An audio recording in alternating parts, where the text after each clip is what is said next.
BEOWULF, Age of Heroes. Hello, it's me, John Hodgson. Just, innocently playing around with some 31mm Q Workshop Jumbo D20s for no reason. Look how much bigger they are than a normal D20. That would be a particularly sort of heroic size of D20, wouldn't it? But for no reason, though. Anyway, hello. That was good. If you're listening to this in audio only, I can only apologise for that piece of radio ventriloquism that I've just enacted. Welcome to the show. We are back. This week we are talking about Feats in Beowulf Age of Heroes. We've got a nice compact and muscular and compact like corned beef show. 15 minutes on Feats with me and Jacob. And Jacob's co-host this week, an enormous amount of humming noise. I don't know where that came from. Couldn't get rid of it. Hope you enjoy it. Done my best. This is just absolutely brilliant material, isn't it? No, the actual show itself, this is just me mucking about. The actual show itself is hopefully really interesting. Gives you a little look into Feats in Beowulf. Now, I've already said all that. We are on the verge of releasing a special bonus free adventure. Backers of Beowulf Age of Heroes were lucky enough and dedicated enough, indeed, I should be thanking them, not looking for thanks, to unlock 5 scenarios in PDF for Beowulf Age of Heroes. We're giving away an extra one this month. It's called The Witches and the Worm, so look out for that. When that drops soon, that will be available to buy immediately that it comes out for backers, because it's a bonus one. It's one nobody expected. So that will be out soon. Horror at Harrogate is already out. The Hermit Sanctuary is out for free. Beowulf Age of Heroes is out in PDF. We are expecting an enormous amount of books from our printers any day now, which is all very exciting. Not exactly sure where we're putting them. I think possibly in a couple of episodes' time, you'll just see me sitting on an enormous pallet of books. Anyway, on with the show. Why am I talking so much? On with the show. Thank you. BEOWULF, Age of Heroes. Awesome. So, what are we up to now? We are up to Feats, the Feats section in Beowulf Age of Heroes. What have we got in the Feats section, Jacob? This is much more your department than mine. Yeah, okay, not a problem. We have basically Feats are collections of little mechanical utilities, things that you can get instead of improving your attribute scores at particular levels. And we kind of divide our Feats out into ones that are dependent on alignment, so whether or not you belong to the church or to the old ways. And then we have some general feats that any alignment can take. And one of the things that we do is that we like to offer a little bit of attribute advancement anyways. For example, we'll have a feat like at spear's length, which has a prerequisite of strength 13 or higher, and actually gives you +1 to strength. So it's not just the feat and the ability, but you also get a little bit of attribute advancement as well, which kind of evening it out. I really like that, because I think sometimes in the game, I know I've certainly had players who the choice between attribute advancement and feats is too difficult a choice to make, or they feel like they're kind of treading water. So it's really nice. I mean, especially if you're playing a hero character, it's nice to have a really solid piece of advancement, I think. Yep, absolutely. One of the things that we also offer with the feats is that we only have one class, the hero class. So feats can offer another mechanical hook into making your character a little bit more unique. For example, we have a few feats that offer something that's a little bit closer to the traditional barbarian berserker type. So if you take those feats, then you can have something interesting that you can do that most heroes can't. And the same thing goes for a little bit of the spookier side. You can take a couple of feats that allow you to be a little more magical than another hero, but you're still not a actual sorcerer or anything like that. Yeah, I think this is really cool for the way stuff layers up, even as your character progresses. So you're not just going down a sort of linear track of a particular class or subclass. You can mix and match a little bit, and I think that's really nice for replayability. Do you know what I mean? You could play the same subclass again and do it very differently with feats. I know that's kind of true in a lot of different 5e stuff, but I think it's particularly true here, which is great. It's really nice. You can do a lot of different character builds and then not... sometimes, I mean, correct me if I'm wrong, but sometimes I get the feeling it's sort of, you're choosing between a couple of kind of advancement paths within a class, and really they're the only ones that make sense, so really they're the only ones you can do. But here you've got a little bit more choice, which is groovy, I think. Right, absolutely. And the other thing, again, is that you don't have anybody else that you're in competition with. Of course, when you get to a larger group and one of the players is really good at making mechanical choices and tends to outshine the other players, that can be a problem in the group. Whereas here, if you're the only player, you might be really sensitive to those mechanical choices. And so mechanically speaking, you're better than average or whatnot.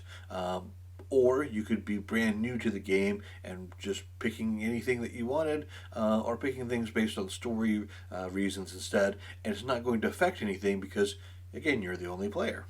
So the game difficulty kind of gets set at your level no matter what, and the GM doesn't have to try to balance somebody who's looking for mechanical challenges and somebody who's looking for story challenges. It's really nice, isn't it? It's a definite advantage to the GM. I spent the day today finishing off an adventure that we will be publishing very soon, The Witches and the Worm, and in that one it's a different sort of way of slicing the pie on adventures, in that because you have the one player, you can provide, you're not trying to provide all the different types of scene to engage all the different types of player, and you don't have to think quite so well. You don't have to think in the same way about entertaining four people. You're entertaining one person across a space of time, and you can vary it up. It's very easy. I know. I mean, I've done this where you write an adventure for a party and you realize you've left someone out with the sort of things you put in, or they turn up with a particular character and you go, oh no. Or we've all been there as players where you turn up as a particular character and the scenario is just, it's not for you, and you don't get to do very much. And I mean, another great thing about the hero class, actually, and this taking it back to Feats, because I've started talking about writing adventures, but that broadening, of your abilities, which you can choose to do through Feats in Beowulf Age of Heroes, really helps as well, in that you can choose to, I want to get more engaged in this kind of activity as well as what's determined by my subclass. That's a nice thing. Very cool. And it's a good flag to the game master to say, hey, this is interesting to me, I want to see more of this. Yeah, right. Yep. So yeah, actually, I've just realised, because I was thinking, oh man, all I want to talk about is writing adventures, because I've been writing adventure today. But this is not a bad thing that this does relate to feats and choices of feats. It does tie up nicely. It is a tool for the GM. And of course, a lot of this stuff as well, actually, to zero back onto this list of feats. I mean, I don't think we really need to go buy the game if you want to know what all the feats are. If that was horrible, wasn't it? What awful tone I struck there. We'll go through some of them now to make up for that. But I don't know what I was talking about. Goodness me. Uh-oh. Editor, clean up on aisle 3. Oh, I completely lost. I've second guessed myself. Okay, it'll come back. All right, not a problem. Like I said, we do offer a variety of feats to offer different options to different heroes, depending on what they're interested in, and also, of course, again, we tie into the alignment as well sometimes, so that there are particular church-related feats, there are particular neutral-related feats, and even things for the old ways. Do you know what? I just remembered what it was I was thinking about, which relates to what you're saying there, Jacob. Thank you for reminding me. A lot of this stuff is very setting-based as well. These are not solely mechanical feats that are just, you can do this, mechanical thing. They are very well tied into the setting. There's nothing here that isn't, suitable for a kind of, Whale Road world of Beowulf hero, which kind of seems a bit obvious, but you don't always get that, do you? It's good. Very good. All right. We'll tell you what, since we said we would mention the lower ones, do you have a favorite feat? I do, actually. Yeah, I really like the natural communion feat that lets you commune with local spirits, as well as it messes about with your ability to take to restore your hit points when you're sort of out in the wild and stuff. But communing with local spirits to ask yes or no questions was really, really interesting, because the pre-generated character Gwenhild has this ability, doesn't she? And this came up during playtest that one of our early adopters of the Hermit Sanctuary had a few questions about how to stop their player almost using it, which was kind of, well, that's not a fair summary actually of their issue. That's my summary of it, which is not quite right, but it works really well. Actually, it's absolutely fine to let your hero ask 3 yes or no questions, because as well as the GM, it has so much scope that you can decide who the natural spirits are, which is really cool. Right. And it ties into, I had suggested to them, because their player was quite ruthless and was throwing followers into the monsters and just didn't care that they were getting chewed up. And it's like, well, maybe the spirits that they ask their questions of are the followers who have been, quite mercilessly, their lives have been used without thought or care. Well, next time you commune with the spirits, who should be there? Whoever that you threw under the bus. So all that sort of, I really like that one, because I think it's got enormous scope for role playing for the GM and the player, which I like that. What about you? What's your favourite one, Jacob? Ooh, that's a hard one. Of course, I like Words of Doom, because just the name itself, and the fact that it kind of ties into the nature of the old ways, and that all will end and the world will be reborn. Let's see. I was going to say, I was reading about this recently, so we very much took Tolkien's thoughts on the sort of melancholy, doom-laden nature of northern paganism to heart when we were making this, and it sort of, we took our definitions of the attitude of the old ways from that, and that's fine, good. I'm glad we did. I think it's a very solid observation. I was reading recently one of I think it's Stephen Pollington's books, that one could argue very strongly that that's actually a Christian attitude that's been projected onto heathen religion.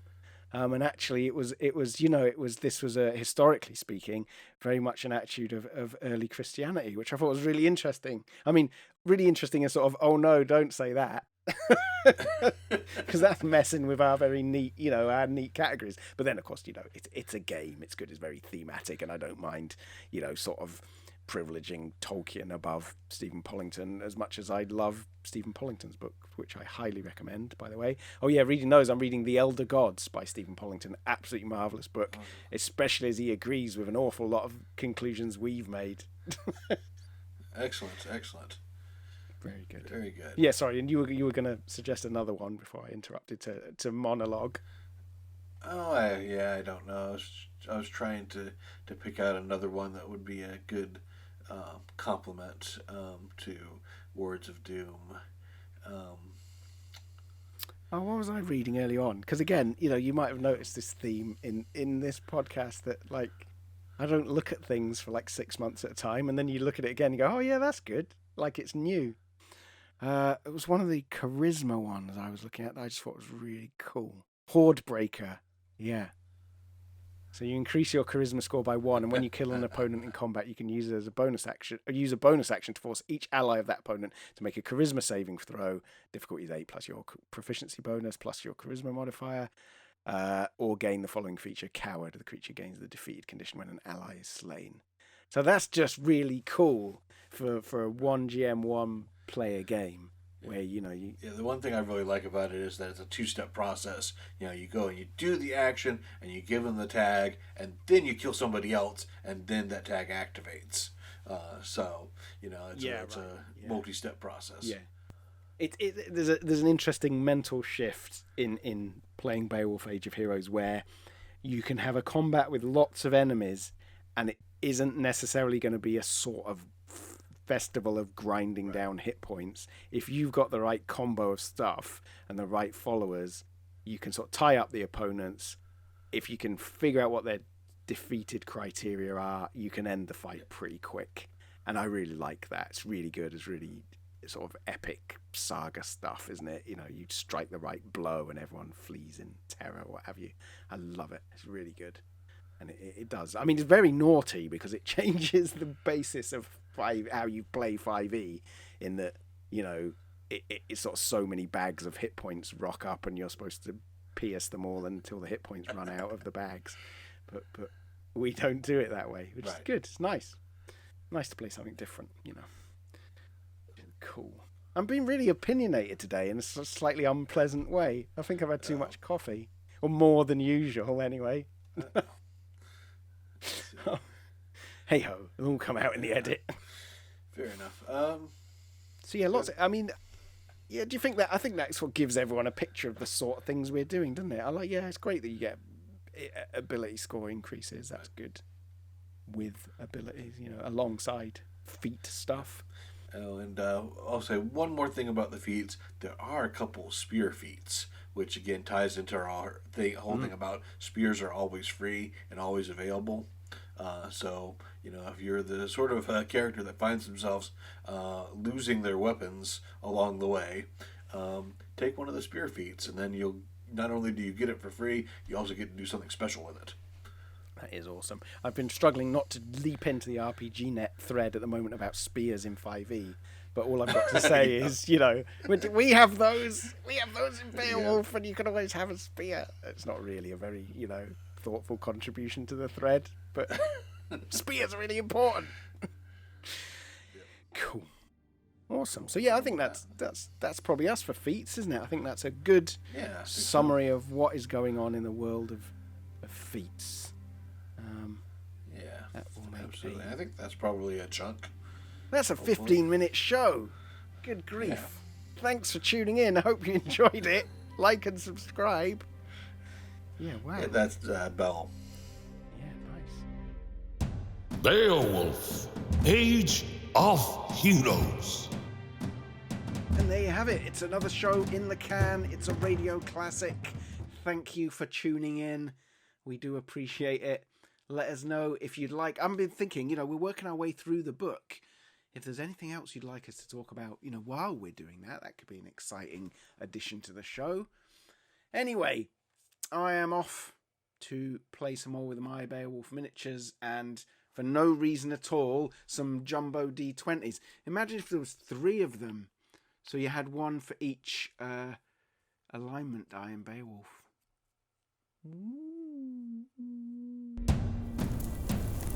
Beowulf, Age of Heroes.